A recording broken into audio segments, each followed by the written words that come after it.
তল্লাটার নাম ভারতবর্ষ, লিখেছেন কবি সৌমিত্র ভৌমিক। এখানে তিনটে, ওখানে তিনটে, সেখানে তিনটে ঢেউ। এই তল্লাতে তারা ছাড়া আর মনীষী নেই কেউ।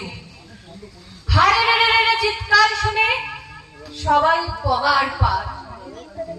কেবল একটা হাওয়া গোবার ছেলে, নাম ভুলে গেছে তার। তার দু চোখের দৃষ্টি কেমন স্বপ্নের মতো নীল। আমির খানের মুখের সঙ্গে একটু রয়েছে মিল।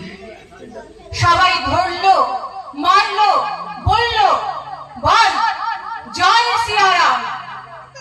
ছেলেটা বলল রবীন্দ্রনাথ, নজরুল ইসলাম। আরো একদল বলল বলতো আল্লাহ আকবার।